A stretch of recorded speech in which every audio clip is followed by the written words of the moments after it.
Tonight, hundreds of Canadians quarantined on a cruise ship. If I do not receive food soon, I will be in a diabetic coma. Confined to their cabins for 2 weeks as the coronavirus spreads. Also tonight, we're in Washington for a historic moment. Donald Trump acquitted. The emotional moment, one Republican broke ranks. What the president did was wrong, grievously wrong.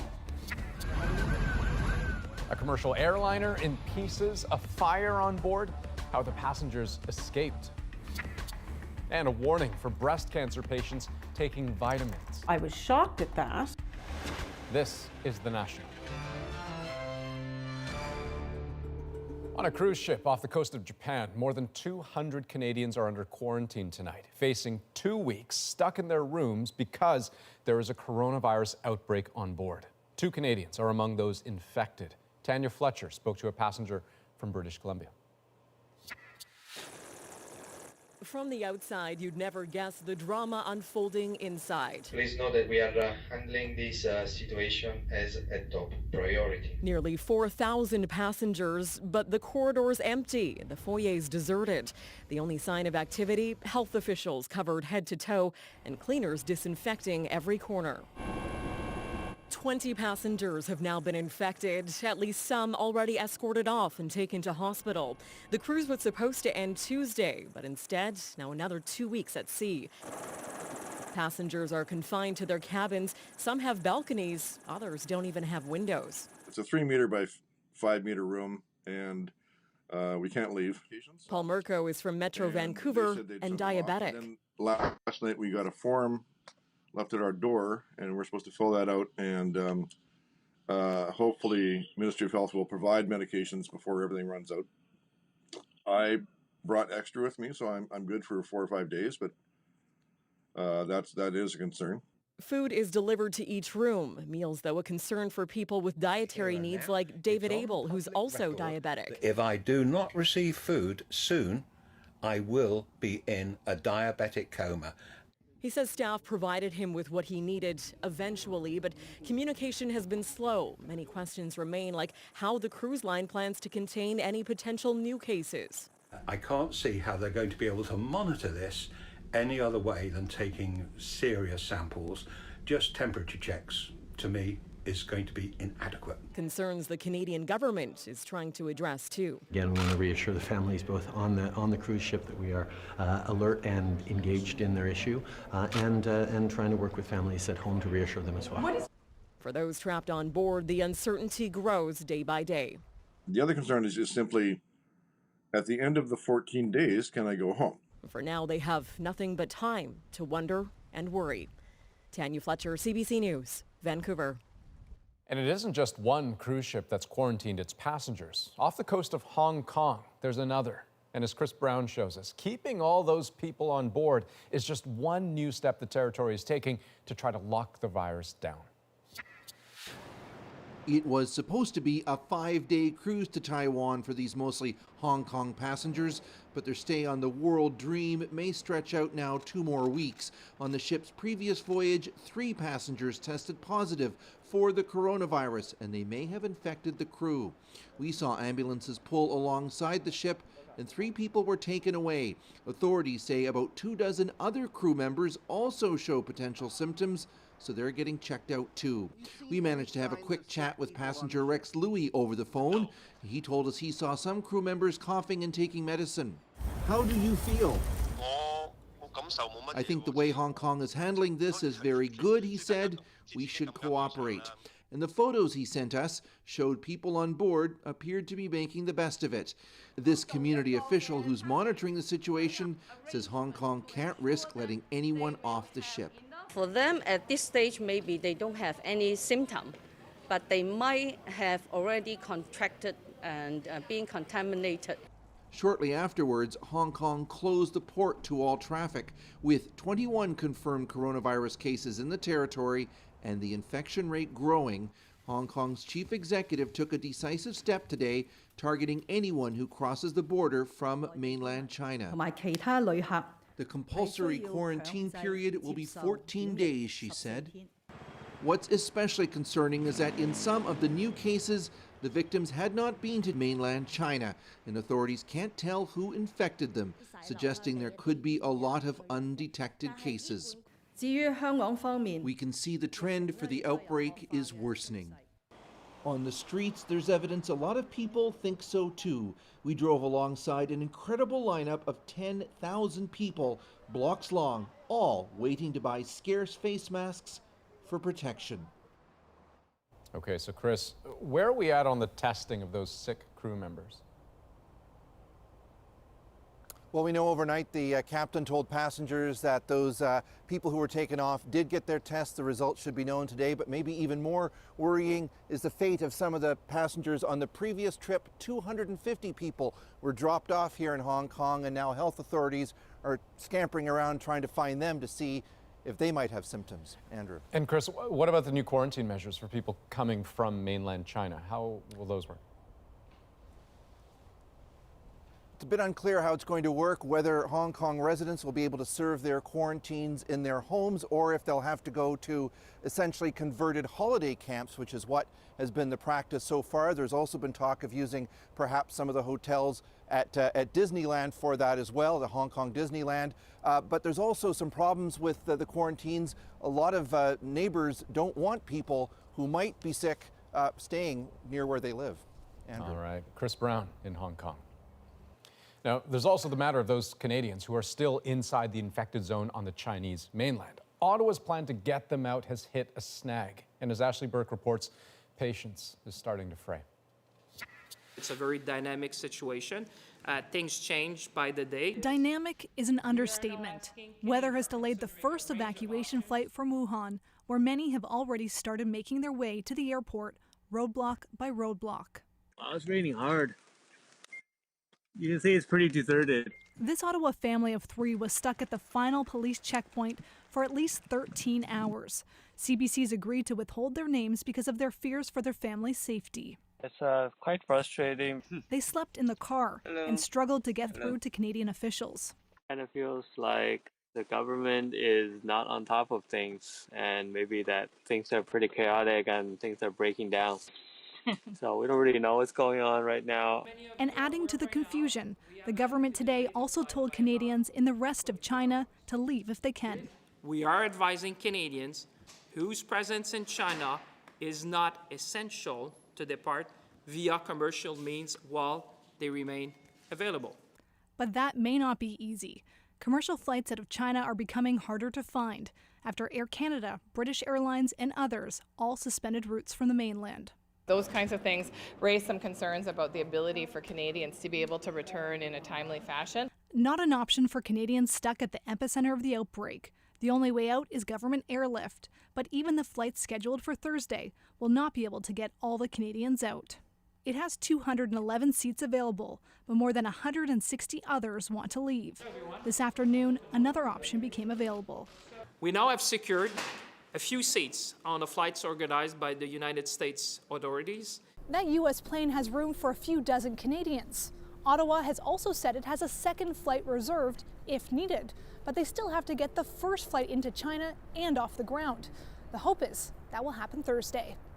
Ashley Burke, CBC News, Ottawa.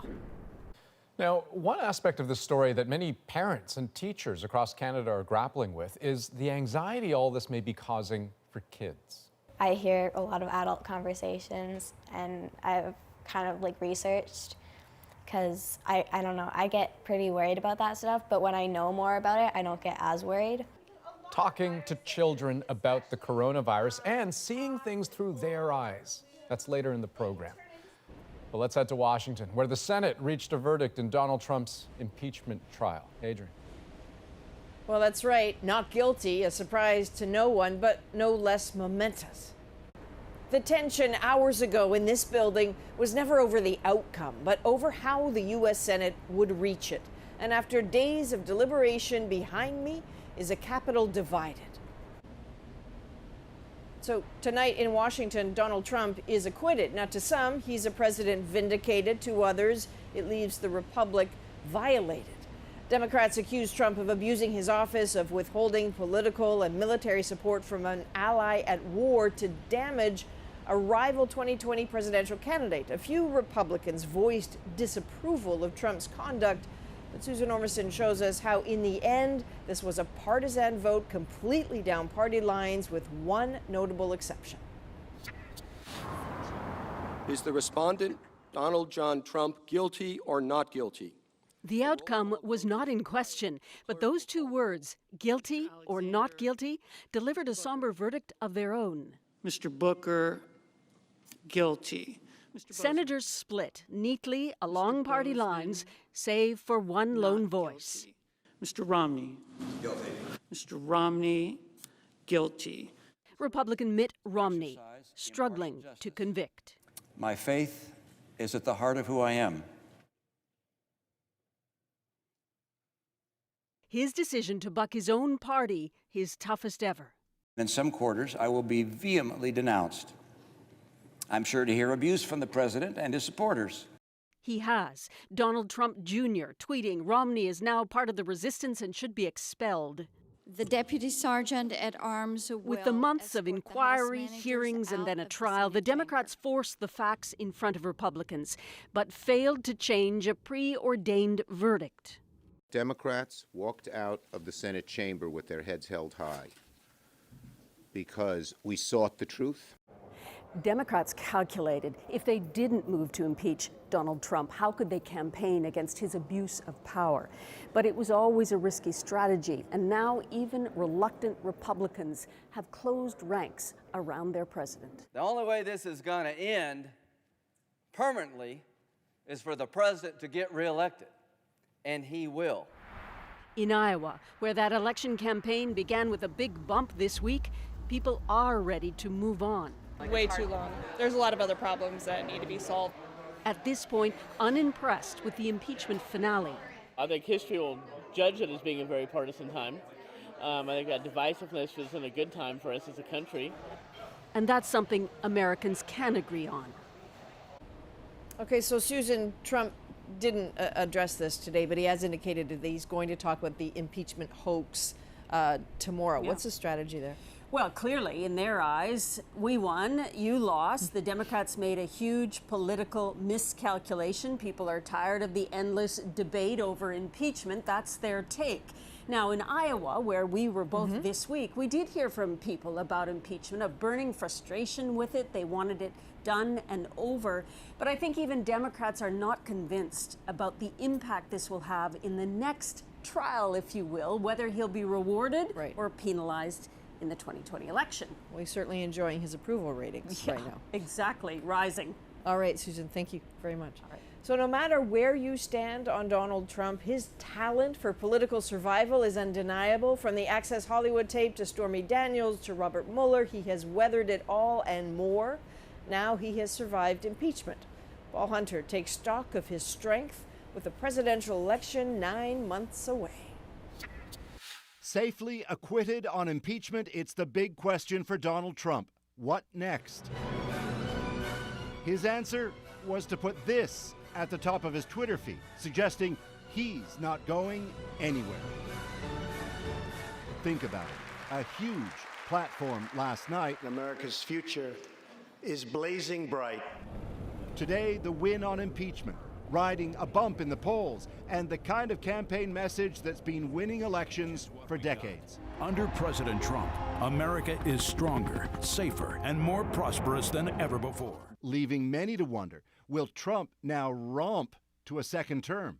I think any prediction of what's going to happen in November is way premature. In the age of Trump, things change overnight. A good week could turn into a disastrous week very, very easily. Political historian Alan Lichtman has studied the lead-ups to presidential elections for years. He's devised a formula that's predicted presidential winners in every election but one since 1984, including Trump in 2016. Trump 2020, he says, still too close to call.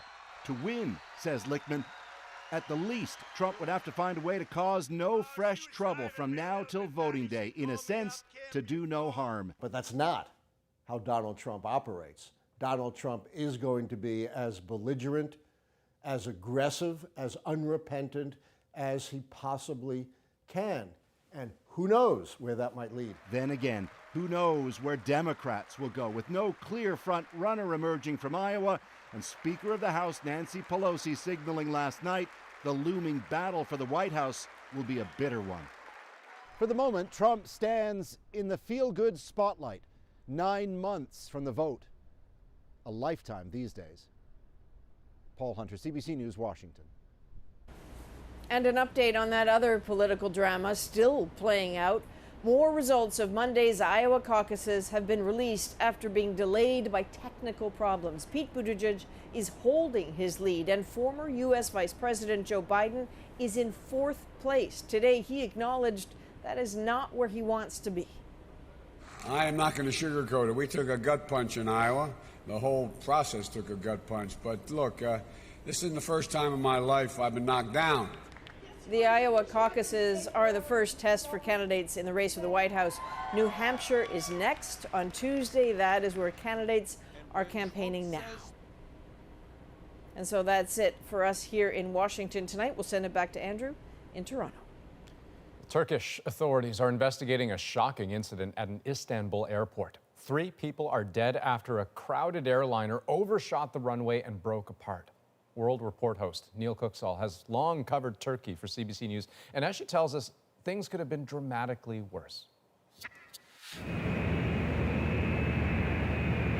This is the moment Pegasus Airlines Flight 2193 sped across the runway's surface. Slick from the February rain, the plane propelled by the night's heavy winds. It just couldn't stop. Mevkide bir 30-40 metrelik. Istanbul's governor Ali Yerlikaya says the plane then tumbled off the runway, sliding into a ditch 30 to 40 meters below. The Boeing 737 broke into 3 pieces. Those gaping holes and jagged edges remarkably became the escape route for some of the terrified passengers. Doğuş Bilgiç is one of them. It was total chaos. People who were doing well helped the others a lot, he said in an interview with Turkish network NTV. Turkish officials say the plane was carrying 183 passengers and crew, including 2 babies. But incredibly, though most of the passengers were hurt, most of their injuries are listed as minor. Considering the circumstances, it's actually probably quite remarkable the airplane wasn't in worse shape. Judson Rollins studies airline safety. In all probability, it looks like the pilots landed too fast and too far down the runway to be able to stop the airplane safely. This is the 3rd similar and recent incident for the discount airline. Just last month at this same airport, another Pegasus plane slid off the runway. No one was hurt. In 2018, these stunning images made headlines. A Pegasus flight nearly plunged into the waters below after sliding off the runway in the country's Black Sea city of Trabzon. No one was killed. Each incredibly close calls, full disaster averted, but this time deadly. Turkish prosecutors say they are investigating. Neil Cooksall, CBC News, Toronto. Well, a new health warning tonight for anyone undergoing cancer treatment. Coming up on The National, why taking vitamins could be harmful. He said immediately that I had to stop taking all of them. Airbnb changes who can rent what in Canada after a deadly shooting in Toronto. The shootings, that's the tip of the iceberg. Oh, there's 2 right below us, straight to the right. And hunting moose from the sky for their own good. It's a matter of life or death. We're back in 2 minutes.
Airbnb is testing out a rule change in Canada that would stop some young adults from using the site. It comes after a shooting at a Toronto condo over the weekend. 3 people were killed, and it's just the latest deadly incident tied to the company's rentals. As Talia Ricci explains, the response is to cut off the supply. The building back there, one of the buildings here, and that building over there. You're almost the last standing local house here. Serena Purdy says most of her neighbors have been replaced by strangers, visitors renting on Airbnb. We have had serious safety issues. It's not just parties, it's the lack of community. But parties were much of the focus today as Airbnb announced new measures to address safety. In the last 6 months alone, there have been at least 5 shootings at Airbnbs in the Toronto area. The latest resulted in the deaths of 3 young men. Nothing we're going to say or do can bring back those lives, but we're certainly going to talk about what we believe we should do from a responsibility perspective. Starting this month, Canadians under 25 will no longer be able to rent an entire home or condo within a local area unless they have a good track record on the site. The company is also setting up a complaint line for residents. What we envision this policy accomplishing is creating increased friction for people looking to make those types of reservations. The shootings, that's the tip of the iceberg. Corbin Weiditz is with Fairbnb, which advocates for fair short-term rental rules. He doesn't think the changes will stop the parties. If I would be 25, I would have my friend who's 26 book the place, and then we would have a party. But Airbnb says the new rules are based on their own data. And if it makes rentals safer here, they'll try it in other countries too. Talia Ricci, CBC News, Toronto. Now to some of the other stories we're following across the country tonight. Talks to end an ongoing standoff over a natural gas pipeline in BC have broken down. The province was in last-ditch talks with hereditary chiefs from the Wet'suwet'en First Nation to end their protest of the Coastal GasLink pipeline in northern BC. But the province says the two sides are not seeing eye to eye, meaning protesters need to leave or face arrest. Those that want to be arrested but will not move, we will carry them away from the area with very little force being used. Coastal GasLink says it plans to resume work on the pipeline in the coming days. 4 people were arrested in Regina today outside the Co-op oil refinery as tensions continued to climb between locked-out workers and management. Uniformed members have barricaded the complex for more than 2 weeks now, and both Co-op and Regina police say the barricades are illegal. Meanwhile, police say they are investigating multiple reports of managers' homes being vandalized with paintballs. And much of eastern Canada bracing for another heavy hit of winter weather. A combination of snow and freezing rain is on its way to Newfoundland, where many are still recovering from last month's historic blizzard. The Maritimes have also been blanketed with a special weather statement with as much as 50 centimeters of snow expected in some areas by Friday. The same system is also hitting parts of Quebec and southern Ontario overnight, where officials are preparing for what could be a messy morning commute. Well, the inquiry into missing and murdered Indigenous women and girls wrapped up 7 months ago. Its legacy lives on, though, through a commemoration fund. And as Olivia Stefanovich tells us today, a project was revealed that victims' families hope will lead to some closure. After a 4-hour drive, Johnny Wild arrives at his destination, where his daughter is being remembered. Wild has been searching for her for 6 years. You have to do something, not stay at home and wait. You're not going to find anything. Now, he's placing his hope on the Kitigan-Zibi Anishinaabe Tribal Council's new missing persons alert billboard. Hopefully somebody will see that and say, you know what, I know something. An image of Lori Ojik's teenage daughter is also on display. Maisie Ojik vanished in 2008. She was last seen with her friend Shannon Alexander, who is also missing. It's always a touch of sadness because we still don't have answers as a family as to what happened to our girls. The billboard is one of 80 commemoration projects funded through the inquiry. $13 million was set aside for artwork, educational, and awareness campaigns across the country. I think that they will be effective because it doesn't give us the choice to ignore this anymore. It's been 8 months since the release of the inquiry's final report. Former Commissioner Kaya Robinson is still waiting for action. I think that we all have to collectively keep demanding more. An official update on the federal government's response to the inquiry is expected in June. But for the families, the answers they seek are somewhere up this highway, and this billboard may help close a painful chapter. Olivia Stefanovic, CBC News, Kitigan Zibi, and Anishinaabe. Okay, time for a quick break. When we come back, a new warning for people undergoing cancer treatment. Why vitamin supplements could be dangerous. Plus, how did the coronavirus start? That's a really good question. Tough questions and candid conversations. How kids see the coronavirus and how to talk to them about it. That's ahead.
Vitamins are big business in this country. Canadians spend about $3 billion on them every year. But for a long time, medical researchers have questioned just how useful they are in healthy people. And now, as Vicadopi explains, a new study suggests taking supplements during cancer treatment could actually be harmful.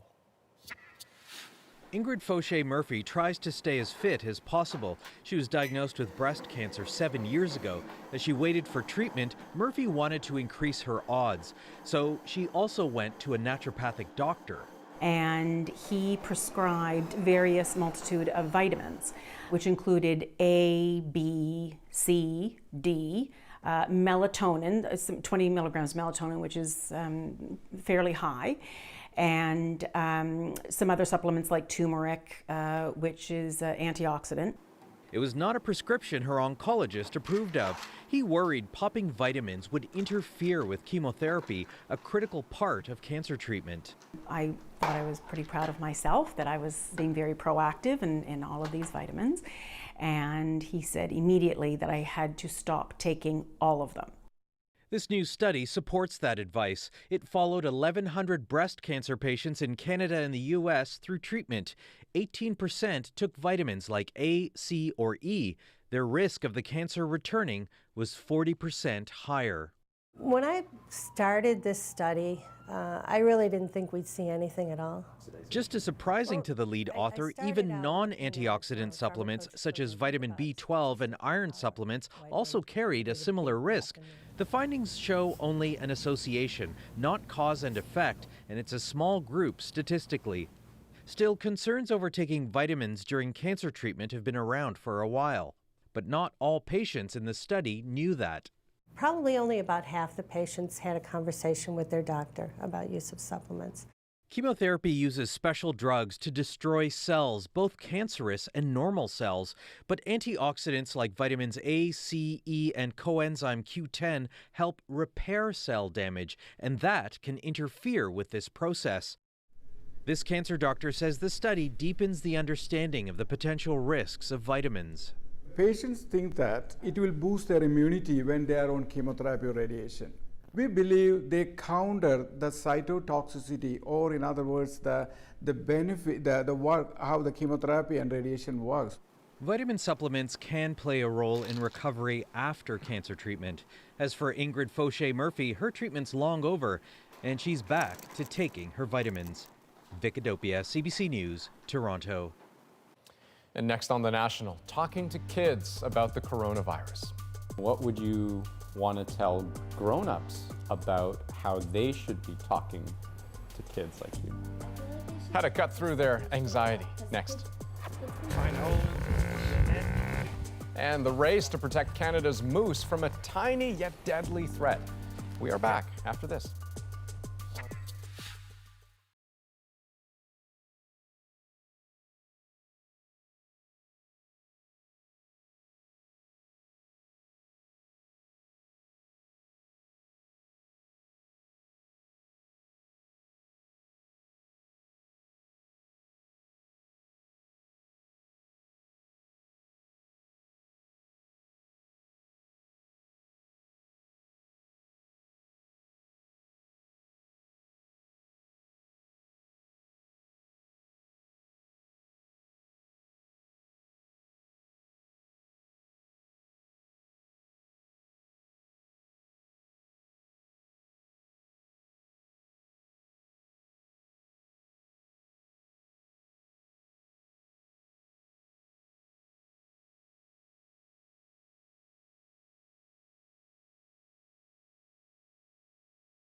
Well, it goes without saying, children see the world very differently than grown-ups. And that's especially true when it comes to the coronavirus, because even when the risks are small, their concerns can get blown up. So I paid a visit to a small alternative school in Toronto where teachers have drawn up a plan to tackle the subject very directly and for a very diverse spectrum of students.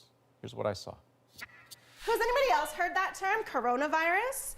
What is that? It's a virus that's been going around. Why do you have to keep worrying about viruses? Why do we have to keep worrying about viruses? I know. It can spread really quickly. The questions here are honest. How did the coronavirus start? That's a really good question. Sometimes they're awkwardly blunt. Should we eat food that comes from China? There is nothing to worry about when you're But they're never brushed aside. Like, I wonder if they run out of food and then they can't leave their house or something. Yeah, I wonder that too. And so I wonder if the grocery stores are still open. These kids are textbook examples of how rumor and half-truths can slosh around in a child's mind. How much do people get sick? And come out looking pretty scary. The first time 11-year-old Samantha Shannon heard about the coronavirus? My friend came to school and he started saying, "Nobody touch me, nobody touch me." Why was he saying that? Because he heard about it on the news. He heard about it on the news? Yeah. And that was the first time you heard about it? Yeah. When he said, "Don't touch me"? Yeah. And a similar startle for 8-year-old Kale. He's only in grade 3, but the things his friends say they've seen on TV. Doctors had this white suit, to get wasps. Yeah, like a full protective suit all over their bodies. And they were fixing the person. And how did you feel when you saw that? I felt like it might get viral around places and it might come to new places and spread, like Quebec, Canada, New Jersey, Ottawa. All those places. It sounds like you were a little bit worried. Yeah. Fact is, for many kids, their first exposure to the coronavirus isn't from what's overheard among grown-ups. It's from other kids. What were the kinds of things they were saying? They're just like, the coronavirus is going out. Somebody ate a bat. Someone ate a bat? Yeah, because of a snake. The snake ate the bat, and then it just kept going on. It's at this point Kelly Farrell steps in. They'll hear something on the news and they'll come to school the next day and say, I heard that we're all gonna die. We're all gonna get a virus. And where'd you hear that? Let's talk about that. Sebastian, can you come She's the director at this school, and lately she's been doing a lot of talking, but also listening. I think kids feel what we portray to them. And so they knew that people were getting worked up about it. People were talking about it a lot. And so they were worried because they felt the worry of other people. But they didn't know why they had to be worried. I wonder, these are young kids. Yeah. Is there a part of this where it feels like they're almost too young to learn about the coronavirus? I don't think so. I think we have to give them the information at a level that's accessible to them. They have a lot of trouble differentiating between what is a rumor and what is fact. And the more we talk about it and the more we teach them how to differentiate that, the better they become at it. And there's more to this than just helping kids feel better. Consider what 13-year-old Daniela told me about one of her friends who's Chinese. He was getting bullied and everybody was saying that he shouldn't be here, he should go, and everybody was not going near him or talking to him. So he was really lonely, and I stood up for him with all the people and told them that it's not all Chinese people that have the coronavirus. And how did you know that? I've kind of researched, because I don't know, I get pretty worried about that stuff, but when I know more about it, I don't get as worried. And so why do you think some of the other kids were acting the way they were acting? Either being afraid or bullying other kids because they think maybe they have the virus? I think because they just don't know about what's happening, and they're just, I don't know, they might be trying to act cool, they know about it, or make conversation, I guess, and they're just scared maybe. Call it the wisdom of a 13-year-old, but one who clearly feels best prepared for the world when grown-ups loop her in. they're going to hear about it anyway. So I think we need to all recognize that they hear a lot more than we think they do. So if they have a question, answer it. Does it help when you guys talk about it? Yeah. Like, why does it help? How does it help? Because when you talk about it, you get, you know what's happening about the whole thing. And what would you want to tell grown-ups about how they should be talking to kids like you? I feel like they should just like be straight up, because kids can take a lot. They're not weak in the sense that parents think that we are, and that You we can should handle it. Yeah, we can handle it. So. And the funny thing is, the more weight these kids are allowed to carry on their shoulders, the more they seem to feel free to just be a kid. Now, talking to kids about the coronavirus is one thing, but parents also have lots of medical questions about kids too. Dr. Lennox Huang, Chief Medical Officer at Toronto's Hospital for Sick Children, has some answers. My name's Lennox Huang. I'm the Chief Medical Officer and a pediatrician at the Hospital for Sick Children in Toronto. The thing that worries me the most about coronavirus in children is the amount of misinformation that's out there. I'm going to try and answer some of the more common questions that I hear about coronavirus infections in children. So are kids more susceptible to the coronavirus than adults? Well, we really don't know. What we do know is that there are almost no documented cases of children having coronavirus infections. So I've had some people ask me, how dangerous is the coronavirus compared to the flu in kids? And I have to tell you that the flu is far more dangerous. Every year, thousands of Canadians die from the flu. Right now, we have 5 Canadians affected with coronavirus, and none of them are children. So what might be the defense against the coronavirus or other respiratory viruses? One of the things that I start teaching children at a very early age is how to wash their hands. And it's something simple you can do at home. You can even sing a song, like Twinkle Twinkle Little Star, as the child washes their hands. Also important to teach children to cover their mouths and noses when they sneeze or cough. These are basic, simple hand hygiene and respiratory preventative measures that can help prevent the spread of things like coronavirus or other infections. Do children need to wear a mask to school? Well, masks are really great at keeping viruses in, but not so great at keeping viruses out. Wearing a mask is not going to keep your child from getting a cold or the coronavirus, and it's not part of our recommended measures to prevent spread of viral infections. So how should you talk to your child about coronavirus? Well, there's a few things to remember. The first is that your children have already heard about it. They're already talking about it. And I think it's important to balance being honest and clear with being a point of reassurance for your child. Kids can read the feelings of their parents. They know when a parent is anxious. And the fact is, the risk of coronavirus for Canadians remains low. Another thing to consider is that children may be asking questions about where it comes from, who's affected, what do they look like. I think it's important to tell your child that just because an infection may have started in China, it's not an excuse to stigmatize anybody at school. Okay, coming up, the tiny bug putting the lives of Canadian giants at risk. We tag along with scientists as they track moose and why this mom is calling her baby girl a warrior.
I'm Jamie Poisson, and tomorrow on CBC's daily news podcast Front Burner, a year after a deadly BC train derailment, we look at safety and accountability on Canadian railways. Subscribe wherever you get your podcasts. Welcome back. Some other stories we're following tonight. At least 38 people are dead after a pair of avalanches in eastern Turkey. The first slide killed 5 people, and rescuers were searching for 2 others when a second avalanche hit today. According to officials, most of those buried were rescue workers. There is a new search underway, but it's snowy and the winds are strong. It's not clear exactly how many people are trapped. Legendary actor, producer, and director Kirk Douglas has died. I'm Spartacus! I'm Spartacus! The Hollywood icon starred in dozens of films and classic roles like Spartacus and 20,000 Leagues Under the Sea. His son, actor Michael Douglas, made the announcement on Instagram, saying Kirk's life was well-lived and he leaves behind a legacy in film that will endure for generations. Kirk Douglas was 103. Well, some of Canada's largest animals are facing a potentially deadly problem from the tiniest of parasites. Ticks are literally sucking the life out of them, and they're doing it in increasingly large numbers as the climate changes. But as Kayla Hounsell shows us, a team of Canadian scientists have a way to help. They swoop in like a pit crew, a team of scientists working quickly and efficiently to get what they need from the moose, all in an effort to help the species. The researchers from the universities of New Brunswick and Laval are determined to make sure moose aren't wiped out by these tiny blood-sucking parasites, winter ticks. They're an external parasite, they eat on their blood, and they will stay there all for the whole winter, fall and winter on the moose. They're conducting a 5-year project to study how ticks survive in the differing climates of New Brunswick and Quebec, and how that affects moose. As they scout for the animals, we're following behind in a chase chopper. Oh my, look at the tracks. Everywhere. Moose populations in both provinces are currently healthy and growing. Oh, there's 2 right below us, straight to the right. A wildlife biologist uses a net gun to capture them. And the net gun techniques is very efficient, very safe for the animals. A vet is on hand to keep the animal comfortable. It's not really anesthetized, just sedation. We want her to be calm. It allows the researchers to conduct their work. Okay, so I'll start with the tick counter. Okay. This process gives them an idea of how many ticks are on the entire animal, literally sucking the life out of them. There's inflammation of the skin, they lose some of their fur, and then they change their behavior. There's less time, they use more of their time to groom, less of their time to eat. In nearby New Hampshire and Maine, scientists have found up to 70% of moose calves have died during the winter. Up to 80,000 ticks have been found on a single moose. 80,000 on just one moose. Now, these scientists are worried climate change could be moving the same problem further north. The global warming is likely increasing their abundance. In the northern limit is moving north and north and north. Warmer winters and less snow cover make it easier for ticks to survive. The scientists weigh the animal, tag it, take a fur sample. They come out pretty easy, hey? I'm at the place where the tick eats. And give it a collar.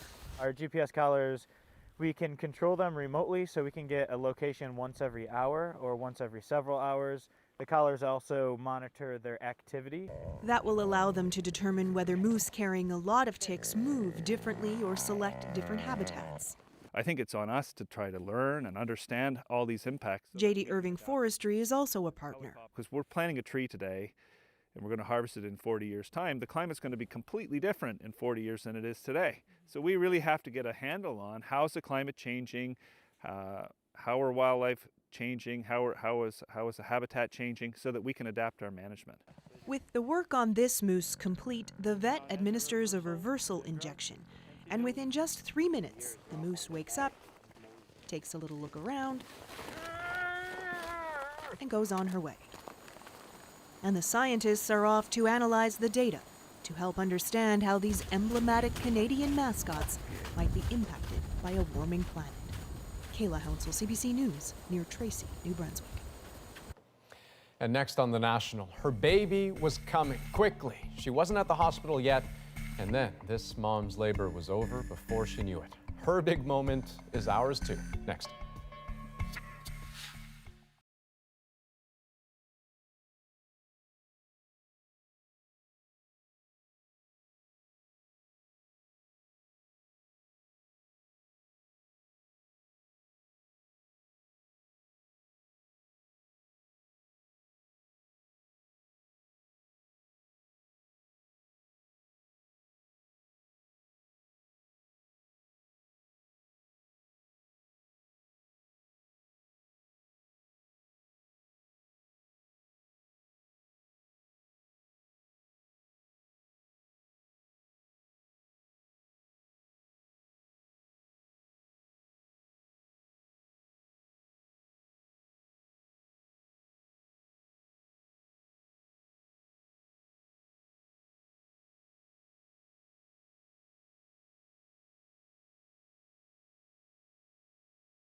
Gem.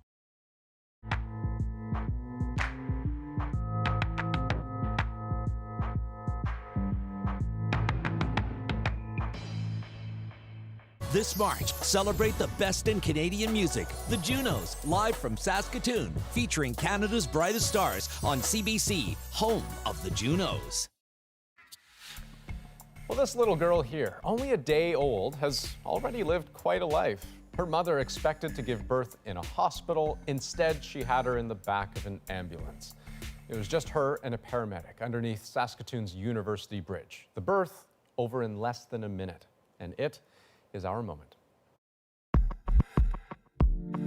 It was less than 4 minutes into our drive to the hospital out of an 8-minute drive.